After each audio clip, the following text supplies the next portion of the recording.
Hello and welcome back to another video. Terrorist units have caused millions of casualties over the years.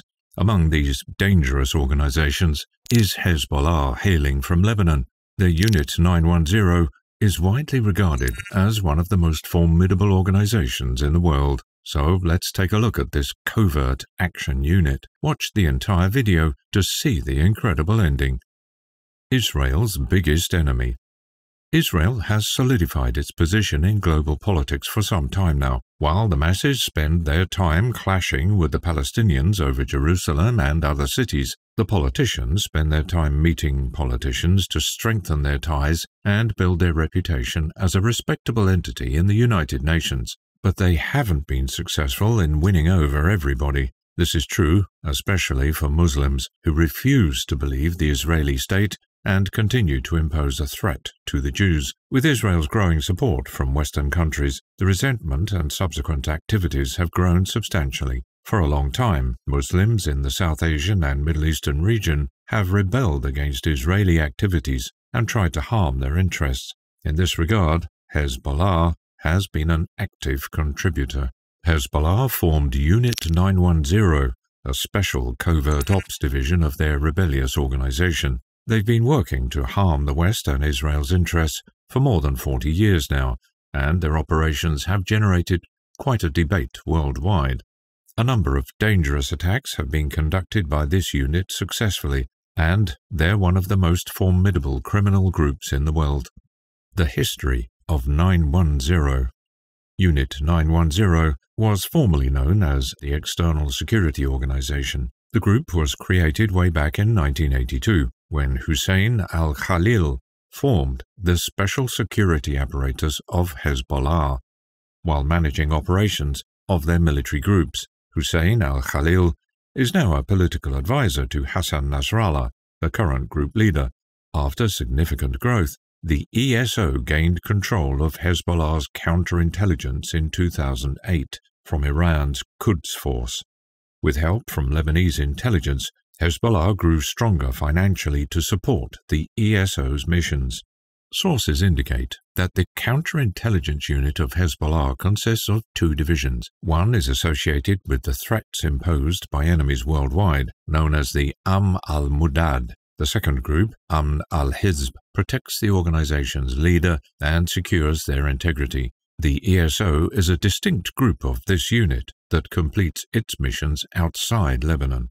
According to sources, the ESO may have received their training from Iran and North Korea. Now they provide military-level training to Shiite militants in Syria, Yemen, and Iraq. Many also believe that Hassan Nasrallah, the leader of Hezbollah, answers to Iran, making them a primary front for their operations. How the 910 operates. Unit 910 operates with a highly compartmentalized structure. Although they are built and connected with several other bodies of Hezbollah, they can operate independently according to circumstances. As compared to other sections of Hezbollah, the 910 is built from both the operative and administrative bodies of the faction and maintains strict separation from others. The unit is made up of operatives, primarily Lebanese Shiites, many of whom hold authentic identity documents, allowing them to travel globally under false identities. Hezbollah entered the Lebanese parliament in 1992, and after their ascension to government, have tried to rebuild their image. They've made changes that allow them to be recognized as a resistance movement rather than a terrorist faction. For this reason, they had to distance themselves from 910 and their operations. The ESO now operates independently, without any direct supervision. The 910 previously conducted terrorist missions against Israel and its Western allies. Now, with Hezbollah reforming their image at a global stage, they've shifted their roles to be more involved with reconnaissance. Recruitment and training process. Recruitment often involves individuals with dual citizenship and access to Western passports.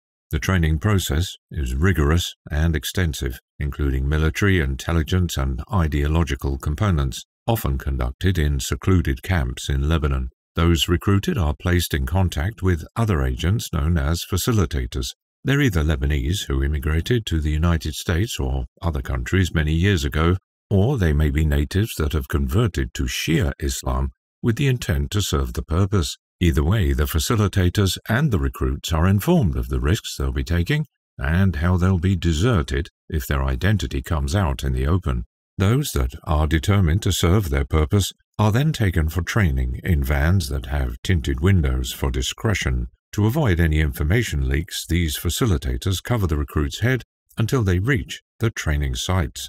The Unit 910 trains its operatives in the harshest of situations and prepares them for all sorts of contingencies.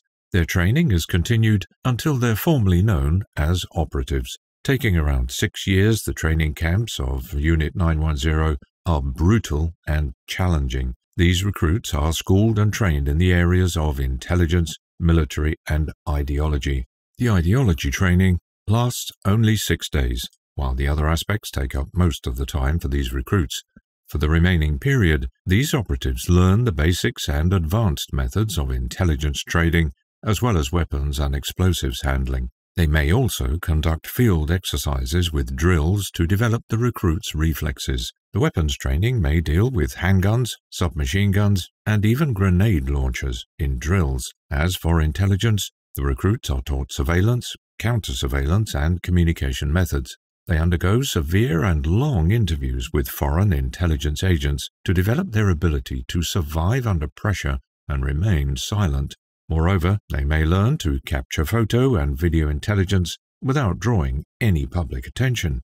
As for communication, the instructors spend time with these recruits, teaching them about the different ways they may contact or receive important messages. This may be done through different code systems using an alerting device or simple emailing platforms under different subjects, all commonly labeled as spam. Key figures in Unit 910 include Hashim Safi al-Din, head of the Executive Council, and Talal Hamia, the commander of Unit 910, responsible for planning and executing overseas terrorist operations. Involvement in terrorism. When it comes to undertaking missions, the Unit 910 doesn't miss out. Throughout history, they've been linked to some of the most horrific incidents the world has ever witnessed. Hezbollah's Covert division has been an immense pain for the West and its allies with its dangerous missions. Here's a look at some of them. In July 2012, a bus exploded in Bulgaria, injuring 33 people. 6 people lost their lives in this attack, including Israeli tourists. In addition, they even carried out a VBIED attack in Beirut, Lebanon in February 2005. This resulted in the demise of a former Lebanese prime minister among 21 others. 226 people were injured in the attack, making it one of the biggest incidents on Lebanese soil in history. Unit 910 also bombed the Jewish Community Center located in Argentina in 1994. A van full of explosives crashed into the building, taking the lives of 95 people and leaving more than 300 others injured. A similar attack was carried out on the Israeli embassy in Buenos Aires, in which the embassy was destroyed and left 29 people dead and 242 injured.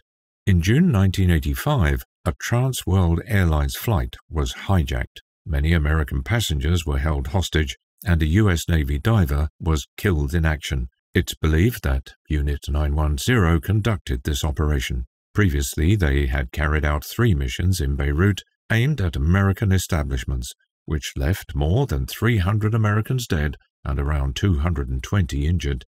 There have been some significant progress in the war against Hezbollah, and a number of Unit 910 operatives have been caught over the years. Here's a brief account of some of these advancements. In June 2017, 2 men were arrested in the U.S. for planning and supplying material support for attacks against Israeli and U.S. targets. Kuwait Security Service arrested 26 members of the Al-Abdillah terror cell in August 2015, stockpiling munitions and armaments for Hezbollah.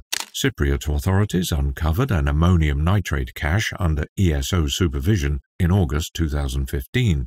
In July 2015, Cyprus imprisoned an ESO operative for stockpiling explosive materials. The global impact of Unit 910 cannot be understated. Its operations have forced countries to enhance their counter-terrorism measures and intelligence efforts. Looking ahead, Unit 910 is likely to continue its dual role of intelligence gathering and supporting other Shia militias in the region. As Hezbollah's elite unit, Unit 910 will remain a significant threat, adapting its tactics and operations to counter international efforts against it. Let us know your thoughts on Hezbollah in the comments section below, and subscribe to our channel if you like our content. Thanks for watching.